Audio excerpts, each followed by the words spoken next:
بسم اللہ الرحمن الرحیم والصلاة والسلام علی رسولہ الکریم۔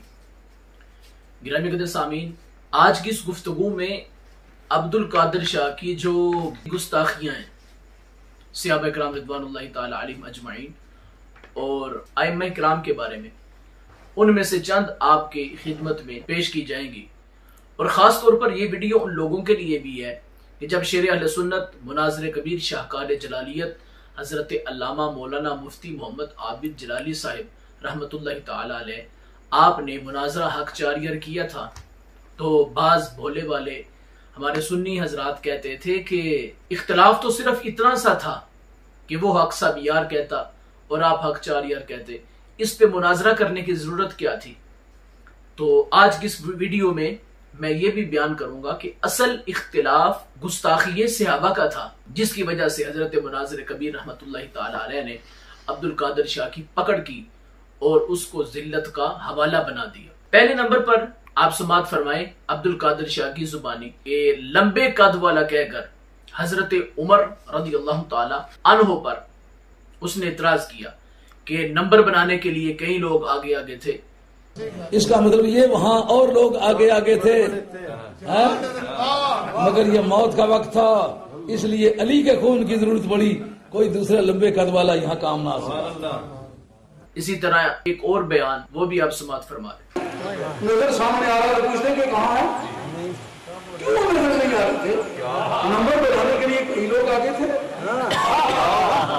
مفہوم حدیث ہے، حضرت ابو ہریرہ رضی اللہ تعالی عنہ بیان فرماتے ہیں کہ میں نے سرکار مدینہ صلی اللہ علیہ وسلم سے علم کے دو برتن حاصل کیے، ایک وہ جو میں نے لوگوں کے سامنے ظاہر کر دیا، اور دوسرا اگر میں ظاہر کر دوں تو لوگ مجھے قتل کر دیں۔ اس بات پر کیسے حضرت ابو ہریرہ رضی اللہ تعالی عنہ پر اس نے تان کیا، آپ سماعت فرما لیں۔ یہ لام تعویذ ہے، میری گردن، ان کو دوسرے کی گردن کا تو صرفہ نہیں تھا نا، میری یہ گردن کاٹ دی جاتی۔ یار بات کو کرنے کی تو تھی پر کر نہ سکے، کیونکہ بات کے دو پہلو ہوتے ہیں، ایک رخصت ایک عزیمت۔ جو نچلے سے نچلا درجہ عمل کا ہوتا ہے اس کا نام ہے رخصت، اس پر وہ عمل کر گئے، لیکن معیاری بندہ اپنے معیار کے مطابق خرید و فروخت کرتا ہے۔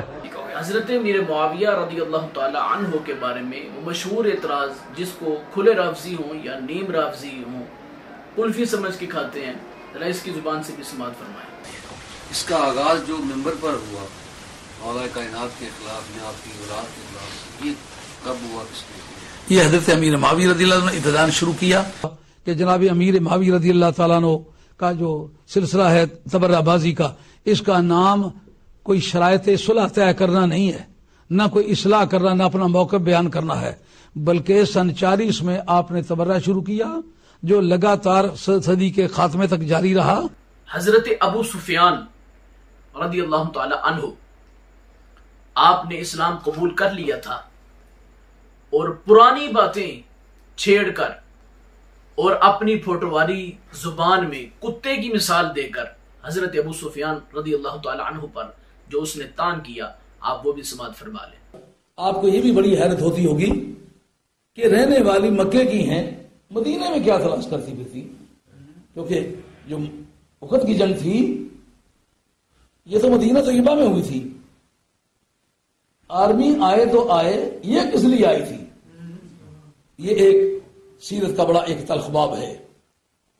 عربوں کی یہ عادت تھی کہ جتنے بزدل مرد ہیں ان کو اگر لڑانا ہو اس کی بیگم ساتھ لے جائے۔ جس کتے کی بھونک لینی عادت نہیں نا، روٹی کی حسال کری دے درخت ہے ٹنگی سنڈو بھونکی بھونکی بری گئی۔ اور حضرت امیر حمزہ رضی اللہ تعالی عنہ کی شہادت کا جو واقعہ ہے اس کو مسالے لگا لگا کر بیان کرنا، حضرت ہندہ نے بعد میں اسلام قبول فرما لیا تھا، اور پھر اتنی تفصیل سے اس کو بیان کرنا ہرگز یہ اہل سنت کا شعار نہیں ہے۔ حضرت امیر حمزہ کی تلوار سے مارا گیا تھا، بعد میں احد والے دن جو حضرت امیر حمزہ کا سینہ پھاڑ کے کلیجہ نکال کے اعضائی رئیسہ نکال کے ان کو پرو کے ان کو گلے میں ڈالا تھا، آنکھیں نکالی تھی، کان کاٹے تھے، ناک کاٹی تھی، ان کا ہار بنایا تھا، کلیجہ چبایا تھا، وہ اسی بنیاد پر تھا۔ اسی طرح حضرت عبداللہ بن عمر رضی اللہ تعالی عنہ، آپ کے بارے میں اس نے یہ بولا کہ یزید سے 1 لاکھ درم لے کر جو کہے یزید علیہ السلام، آپ خود سماعت فرما لیں۔ معاذاللہ حضرت عبداللہ بن عمر رضی اللہ تعالی عنہ کے دین پر، ایمان پر اس نے طعن کیا ان الفاظ کے ساتھ، جو بیٹیوں کے ساتھ نکاح کو مباح سمجھتا تھا، اس کے ہاتھ پر بیعت کرنے والے کا دین سلامت ہے، اور خدا واسطے نہ کرے، پیسے لے کر کرے۔ آپ سماعت فرما لیں۔ یزید علیہ السلام بعد میں یارو ہمیں کچھ بھی کہو، ہم کچھ نہیں کہتے، لیکن وہ 1 لاکھ روپے کا ریکارڈ اس کو کون خاموش کرے گا؟ ان کی پھر حدیثیں نوٹ کرو، ہم یہ کہہ نہیں سکتے کہ ضبط و عدالت بھی شرط ہے دین میں؟ حدیث کی روایت میں ضبط و عدالت شرط ہے کہ نہیں؟ عدالت میں صحت عقیدہ اور صحت عمل شرط ہے کہ نہیں؟ جو بیٹیوں سے نکاح کو مباح سمجھتا تھا، اس کے ہاتھ پر بیعت کرنے والے کا دین سلامت ہے؟ اور خدا واسطے نہ کرے، پیسے لے کے کرے۔ حضرت امام محمد بن حنفیہ نے جو سیدنا امام حسین رضی اللہ تعالی عنہ کو کربلا میں جانے سے روکا، اس پر تبصرہ کرتے ہوئے یہ کہتا ہے کہ جو نصیحتیں کرتے تھے امام حسین کربلا میں نہ جائیں، ان ہر ایک نے 1 لاکھ درم لیا ہوا تھا، یہ نہیں بتاتے تھے ہم نے پیسے لیے ہوئے ہیں۔ جو نصیحتیں کرتے تھے امام حسین کربلا میں نہ جائیں، ان ہر ایک نے 1 لاکھ روپیہ درم لیا ہوا تھا، یہ نہیں بتاتے تھے کہ ہم نے پیسے لیے ہوئے ہیں، کہتے تم نہ جاؤ۔ اور ساتھ یہ بھی کہا کہ پہلی اسمگلنگ جو کی تھی جناب حیدر کرار کے بیٹے محمد بن حنفیہ نے، اکثر جنگوں میں جناب حیدر کرار کا بھی ساتھ نہیں دیا، یہ بھی آپ سماعت فرما لیں۔ اب جناب یہ پہلی اسمگلنگ جو کی تھی وہ جناب حیدر کرار کے ایک بیٹے تھے محمد بن الحنفیہ، یہ اس کنیز کے بطن سے تھے کہ جو جنگ یمامہ مسالمۃ الکذاب کے خلاف لڑی گئی تھی، اس سے وہ صاحبزادے پیدا ہوئے تھے، اور اکثر و بیشتر جنگوں میں جناب حیدر کرار کا بھی ساتھ نہیں دیا۔ اس کے ساتھ ساتھ حضرت امام بخاری پر بھی اس نے اعتراض کیا۔ جو اہل بیت سے محبت رکھتا ہے اس بے ایمان کو بے ایمان سمجھے، لیکن بخاری صاحب رحمۃ اللہ نے بڑی سخاوت برتی ہے، اس کی کافی ساری حدیثیں بخاری میں لی ہیں۔ حالانکہ یہ متفقہ بات ہے مستحق کی کہ جو سلف صالحین کو تبرہ بازی کرتا ہے، صحابہ کو بتا دیتے، ابو بکر صدیق رضی اللہ عنہ کو تبرہ کرتا ہے، فاروق اعظم کو تبرہ کرتا ہے، حدیث لیں کہ نہیں لے سکتے، اس کی کیا وجہ ہے؟ جو ان کو تبرہ کرے اس کی تو حدیث نہ لیں، جو علی کو تبرہ کرے آپ اس کی حدیث لے لیں۔ اس لیے ہمیں یہ اس بات کا حق حاصل ہوگا کہ ہم کسی بڑے سے بڑے کو تحقیق کے ترازو پر تولے۔ پھر یہ کہنا کہ بخاری صاحب نے بڑی مہربانی فرمائی ہے، اچھا کیا ہوگا، مہربانی کی ہوگی، لیکن اولاد رسول کے ساتھ تو انہوں نے باقاعدگی سے وہ اقدامات سارے کیے ہیں جو نہیں۔ امام مالک پر بھی طعن کیا۔ حضرت امام مالک رحمۃ اللہ علیہ نے اس شخص کو درے مارے جانے کا حکم دیا تھا جس آدمی نے کہ کبھی دبی آواز سے یہ بات کہی تھی کہ امام مالک تو ویسے مبالغہ کرتے ہیں۔ امام غزالی پر بھی اتنا گھناؤنا اعتراض کیا۔ لیکن امام غزالی کا مرید بھی کبھی آپ نے دیکھا ہے؟ ان کے سلسلہ طریقت کا کوئی نام ہے؟ بیماری یہی ہے کہ حضرت امام حسین کے مخالف لڑے کیا۔ گرامی قدر سامعین، یہ چند باتیں ہیں اس کا مکروہ چہرہ بے نقاب کرنے کے لیے۔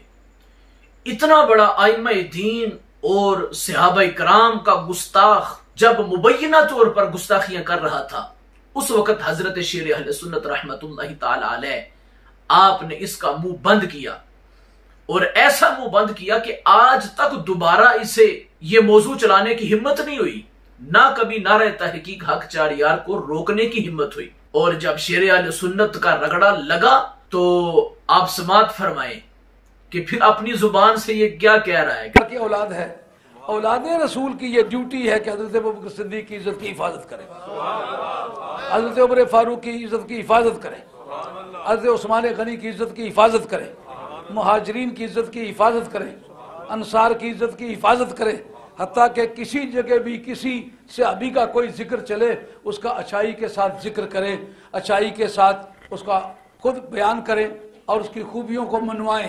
کیوں؟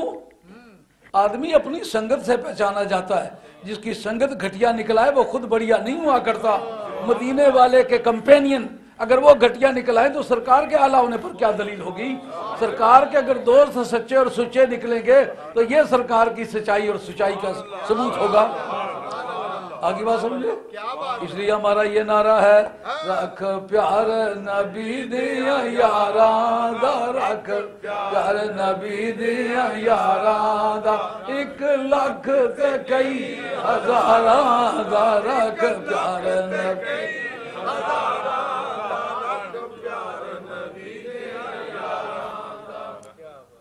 سمجھ بھی آ رہی ہے بات کہ نہیں؟ اسی کے قرآن مجید نے کہا السابقون الاولون من المہاجرین والانصار والذین اتبعوهم بإحسان رضی اللہ عنہم وردوا عنہ. اور سورہ واقعہ کے اندر فرمایا السابقون السابقون اولئک هم المقربون فی جنات. سامعین، آج کی اس گفتگو میں اس کی جو بڑی بڑی گستاخیاں ہیں ان میں سے چند آپ کے سامنے ہم نے پیش کی تاکہ عوام اہل سنت ایسے بندے کو پہچانے اور اس کے ساتھ ساتھ جو باقاعدہ میٹنگ کر کے آئے ہیں اور اب آ کر عبد القادر شاہ کا ساتھ جنہوں نے دے دیا، وہ عرفان شاہ مشہدی ساری زندگی عبد القادر شاہ کو پتہ نہیں کیا کیا کہتا رہا. آپ تمام احباب اس بات کے بخوبی آگاہ ہیں. آج اس کی گود میں جا کر بیٹھ گئے تو اس کا مطلب یہ بنتا ہے کہ عبد القادر شاہ کے سارے گناہوں میں وہ برابر کے شریک ہو گئے. رب ذوالجلال ہمارا خاتمہ ایمان پر فرمائے. وما علینا الا البلاغ المبین.